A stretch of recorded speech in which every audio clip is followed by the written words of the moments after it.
आप भी आइए ना, आइए आइए, है ना, देखो डुल डुल के बिजी हो गई। बाकी बोलिए से स्वागत है आप सभी लोग का। ये तान्या जी हैं, हमारी बचपन की साथी हैं और कुछ नहीं, बचपन की साथी हैं। आप लोग शांति बनाइए, आप लोग थोड़ा रहिए, अच्छा लगता है। माना है अकेले लड़की का था ना डांस करिए, ये लोग खाली नो कि पहले काजू रहू तू अखरोट भइलू, बोल कैसे कमरिया से मोट भइलू। इस तू सोचलू कि हम काहे के बोलोनी, पहले काजू रहू तू अखरोट भइलू, बोल कैसे कमरिया से मोट भइलू। लड़किया कह दिया कि चूसे ला ला लाई, चूसे ला ला लाई, तब पलाई करे सोर हो पलंगिए पर। गोलू भैया थोड़ा, भैया तबला में थोड़ा बढ़ा दो हल्का सा, ठीक है। अरे कि चूसे ला ला लाई, तब पलाई करे सोर हो पलंगिए पर, हो पलंगिए पर। प्यार करे पिया मोर हो पलंगिए पर, प्यार करे पिया मोर हो पलंगिए पर, पलंगिए पर हो पलंगिए पर हो पलंगिए पर, पलंगिए पर हो पलंगिए पर हो पलंगिए। पलंगिया तो क्या करता तो लगा के लागे जोर हो पलंगिए।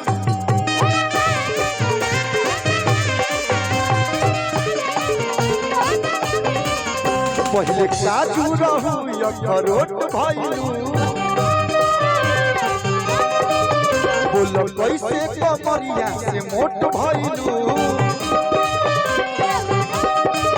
पहले काजू रहू अखरोट भइलू, बोल कैसे कमरिया से मोट भइलू। ई कबो कमर से मोट नहीं हो सकता, ई तू हमेशा दुबराइले रहे।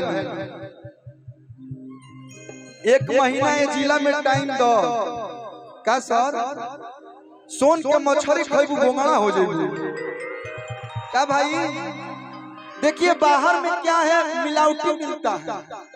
इधर आइए, मार ताड़ी पियो, मछली खा। मैं जब भाई हमारे खिया पिया दिया सका भाई। अरे कि चूसे ला ला लाई, तब पलाई करे सोर हो पलंगिए पर। थोड़ा सा आप लोग हट जाइए। कि चूसे ला ला लाई, तब पलाई करे सोर हो पलंगिए पर, हो पलंगिए पर। प्यार करे पिया मोर हो पलंगिए पर, हो प्यार करे पिया मोर हो पलंगिए पर।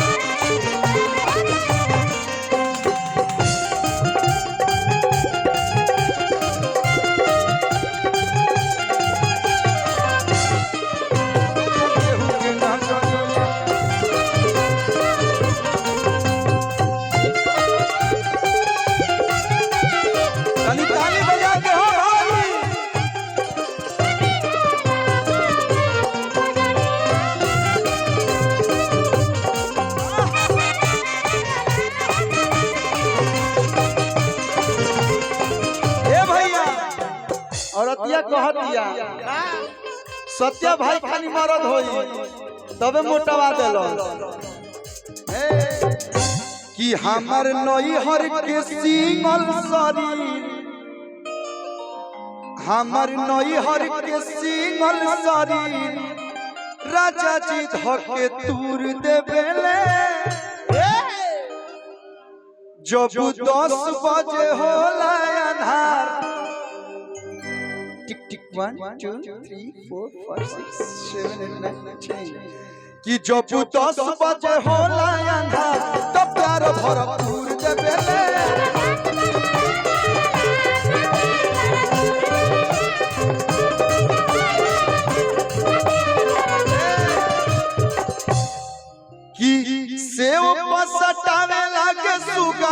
ठोर हो पलनिए पर से ऊपर सटावे लगे सुगनियन ठोर हो पलनिए पर प्यार करे पिया मोर हो पलनिए पर।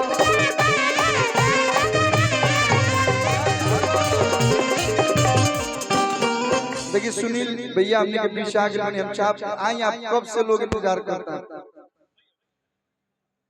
हेलो, एक बार हम चाह जोरदार ताली बजा के आप लोग स्वागत कर लो। रउआ आइला से पहले